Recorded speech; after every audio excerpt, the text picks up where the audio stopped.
So the Quaker Business Method is discussed in Quaker Faith and Practice, which is the book of discipline. I'll just quickly run through at a very high level what the business method is about. The term clerk you can think of as rather like the committee chair in secular terms, but the clerk has a very special role. Clerk runs the meeting by taking an agenda of items. Each one of these items gets considered in turn. The clerk usually presents the item, a brief summary of the item, opens up I'll call it discussion for the time being, although it isn't really a discussion in the sense that we would normally think of a discussion, for friends in the meeting to give their views. And there are particular ways in which that's structured. Then the clerk writes a minute summarising the discerned position of the meeting for the record, whilst everybody else in the meeting, and this I think is perhaps one of the most surprising things, sits in silence. The clerk reads the draft minute back to the meeting, and the people can then make comments about the minute, which changes its minor details rather than the overall content of the minute. So this is my understanding of, in theory, how it should work. But there's lots of details which we would need to unpack for all of these points. My account of the business method is drawn both from Quaker Book of Discipline, Faith and Practice, but also on my observations of many different Quaker business meetings, some of them conforming to the ideal and some of them very far from the ideal. Faith and Practice, sections 2 and 3, basically are the sections which address how a meeting for business should be run. Bullet points, summaries of them are on the left. Okay? You can find this actually online if you just go to the main Quaker website. One of the claims is that it's been tested for 300 years and developed and incrementally tested. Okay? And so as a scientist, that immediately got me interested because, well, maybe through a process of some kind of evolutionary selection, those aspects of it that worked well were kept, and those aspects which were less functional were dropped. And so maybe there's a good reason why business method works. And there are ideas such as you shouldn't be lobbying and using rhetoric in order to get your argument across when you're invited by the clerk to talk. Especially you shouldn't be jumping up and making strong rebuttals immediately. So there should be a silence between each contribution when someone's making a point. Okay?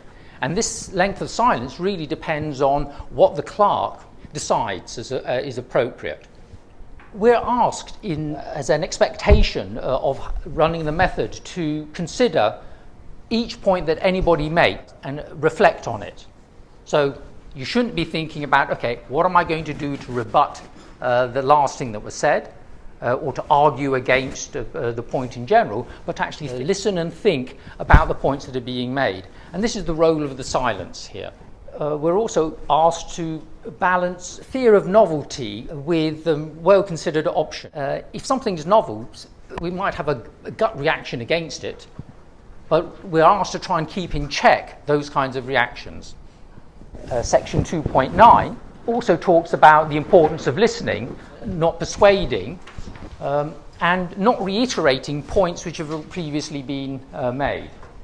And so this is something which typically happens in many meetings. Just like the meeting I was chairing yesterday, there were particular people who wanted to restate their points many times, rather like a battering ram, to try and persuade everybody else.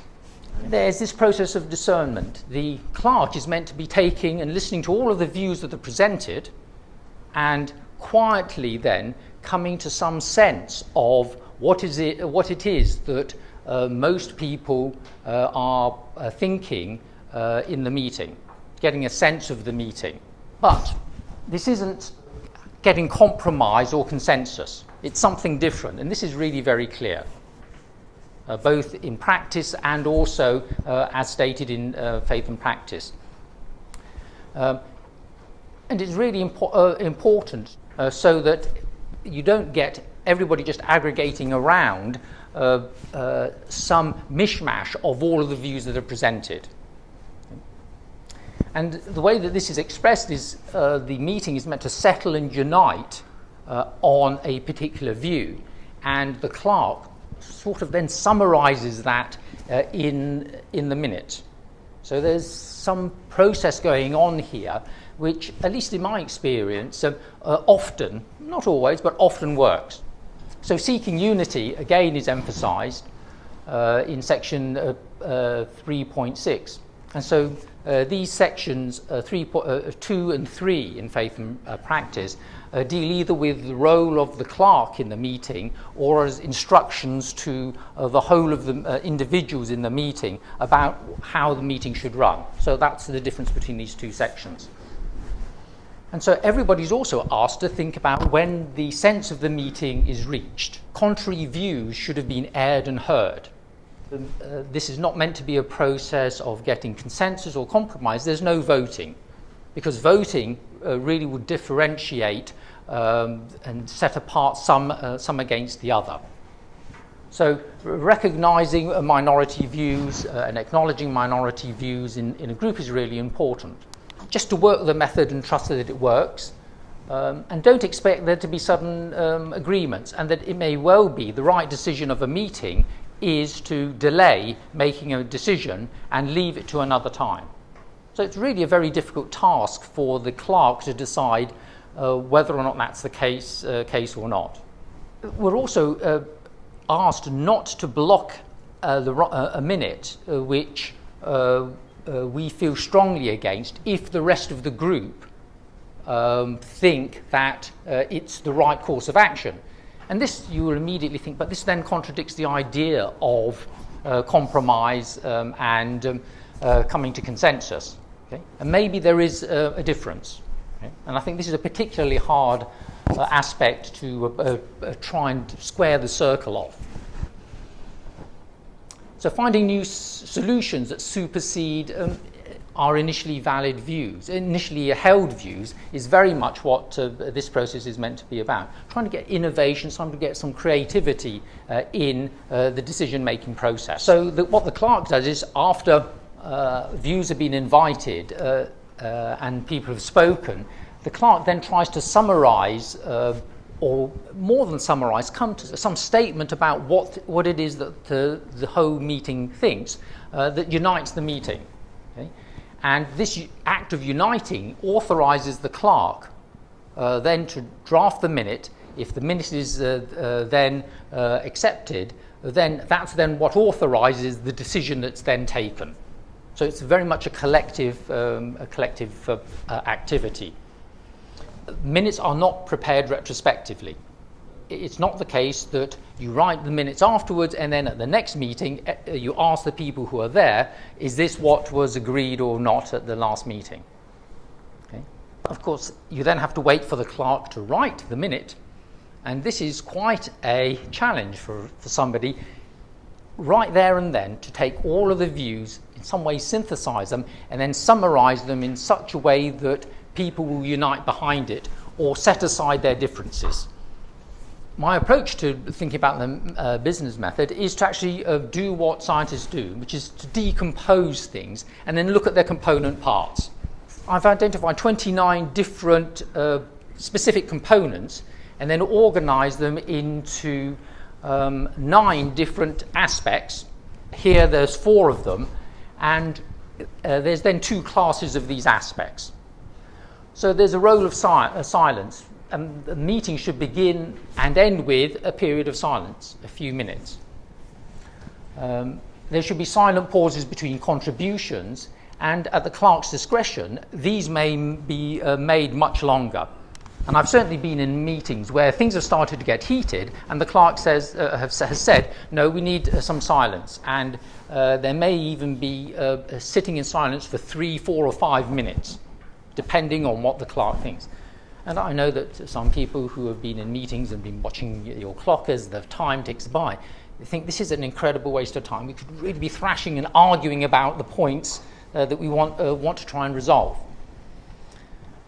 So a key thing about the clerk's role, which is emphasised, is that the clerk is a servant of the meeting. They aren't like the chair. They aren't the leader of the meeting, although they do have a role of authority which they have to exercise. So there's a bit of a contradiction there as well.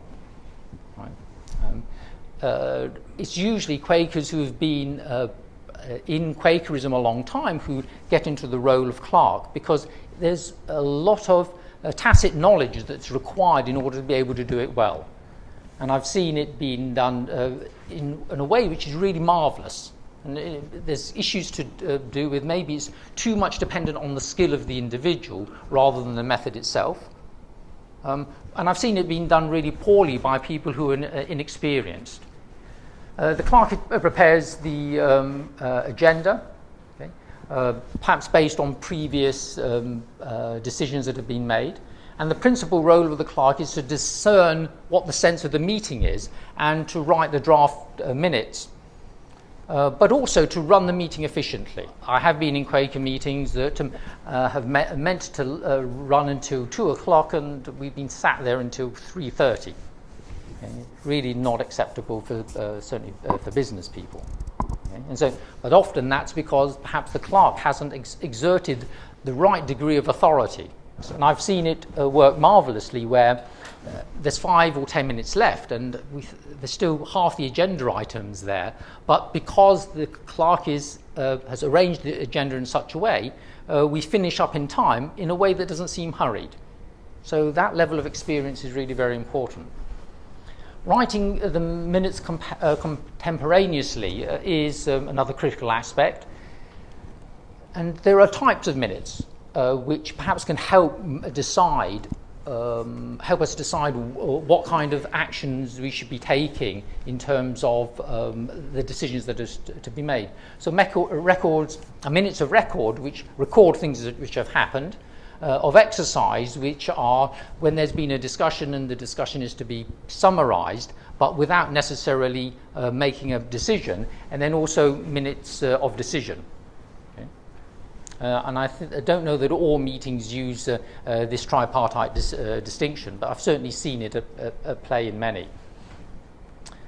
So discernment and unity, finding the sense of the meeting, it's not meant to be compromise and consensus, and trying to make sure the clerk understands what's going on in the minds of the individuals is really important. So saying hope so is, how do you tell a Quaker? Because in a meeting they will say hope so rather than I agree. Also there's a phrase, that friend speaks my mind, which is also another classic term which is used amongst Quakers. But it's also abused because really if you think about the method, it should only be used not as a matter of saying, like, I vote for this point which is being made and I support this point that's been made, because we're meant to sit in silence and reflect on it. The use of that is really only if you're moved to say, because say that you support someone else's view because they've just made exactly the point that you wanted to make. Okay? But it's not meant to be a backdoor voting mechanism. How do we distinguish between compromise and consensus and the process of uniting and discernment? And so I've thought long and hard about this, and this is one way which I try to characterize it. So consensus, you can think of as a process where each person comes to the meeting where there are their particular favoured position, say the person who's blue, and this is the sphere, sort of the light brown circle of what they would accept if it came to a compromise. The dotted line also is repeated around these other people to indicate what they're coming to the meeting with as, okay, this is my bottom line of what I'll accept or not accept. And so as each person makes their contribution, let's say the green person makes their contribution and argues for it, this is what they would accept. And so the potential space of solution morphs. And then the next person makes their argument, and you try and incorporate in terms of that what they would accept. And finally, somebody else. And so you get some unholy mixture of ideas as the decision that's been made. And I think that when you read the minutes of many meetings, you recognize a process somewhat like this going on.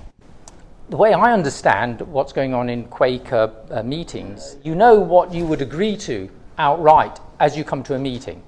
And so there are injunctions for us to think carefully about the issues and be prepared and be open-minded before we come to a meeting. And I didn't emphasize that enough. And so each person has a core of what they might wish to happen, but also what they might be willing to unite around, plus then what they would really disagree with. And a core part of the process here is to actually sit and listen and to hear other views and to allow your views to be transformed. Okay? So you're not arguing at a particular point which you've come to the meeting with. If you look from a bird's eye view, what might be happening is each person comes with these different positions and ideas. Over the course of the meeting, then they may shift their positions. And if there is some truth out there to be found, then they will move perhaps a bit closer to it. And the black dot represents what the clerk is doing, listening to all that's being said. Although I've shown it item by item, you should imagine all of this happening at the same time. The clerk then tries to find something which unites all of those views. Some of you who are skeptical say, well, yeah, this is compromise again. But perhaps it's a different kind of compromise which uses different kinds of processes to get to the final result.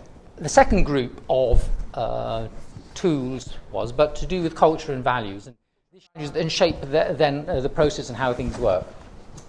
Even the way that meetings are configured facilitate the ideas that you should be open to new ideas, and also that each person's contribution is equally valued.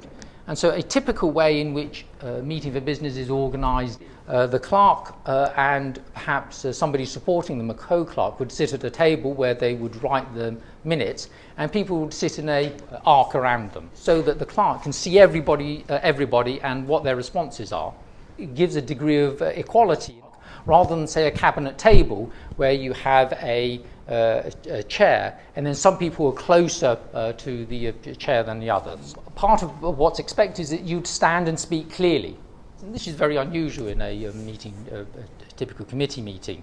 And last time I saw somebody stand at a committee meeting was when they got so heated they were just about to run out and had to be persuaded to stay. The clerk sometimes has their own personal views, and they're not supposed to be bringing their own personal views to the table and then using the position of the clerk to influence the unity of the meeting. And so there's a deliberate action that they're meant to take, which is to step aside. They should step away from the table to symbolically say, this is now not my role of discerning, but my own personal view. There's all sorts of cultural expectations in terms of attending regularly meetings for business, because then you know what the previous decisions were and the discussions that have gone on, so they don't have to be all re-rehearsed. You should only speak once unless the clerk calls you again. So jumping in isn't something that's done, and I've certainly been in meetings where there are people who've been really itching to say things over and over again, and the clerk has basically refused to call them. Onus on all of us to be personally responsible in being prepared. So if there are documents which have been prepared ahead of time and there's been effort and care to do that, then you should read them and think about them before coming along. So there's a discipline that's required. Okay? The hope is that maybe because people have done the work beforehand, then excessive amounts of time aren't spent with the clerk having to go into the minutiae of the arguments which are presented. We can just do a quick summary just to remind people. And there's the discipline regarding the unity of the meetings. Approach is to try and get unity in the meeting so that you can make decisions. Open-mindedness is another one of the values. So hearts and mind prepared is a phrase that Quakers will all be familiar with. But also the idea of entertaining thoughts which you wouldn't previously have wished to entertain. There can also be preparatory meetings, which could be standing committees in effect.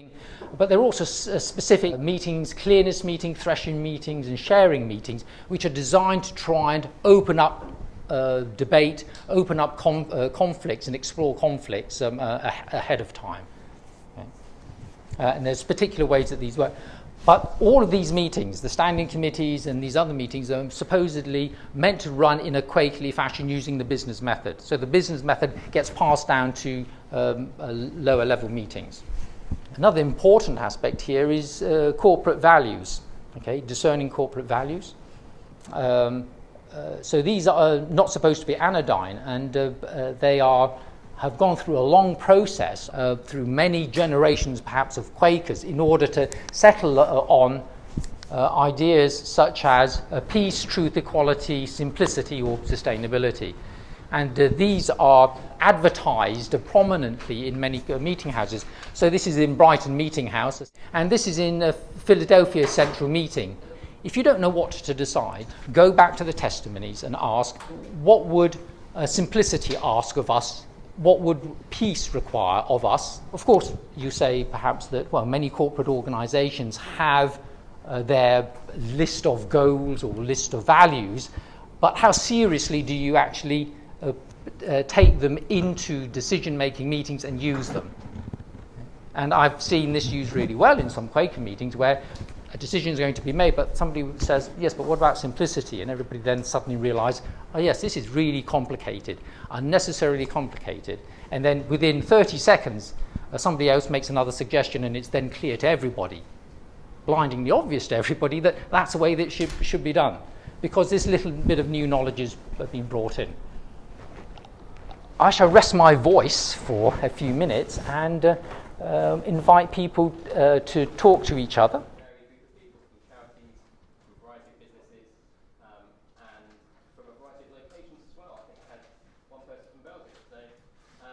I'm quite impressed by the reach of this event.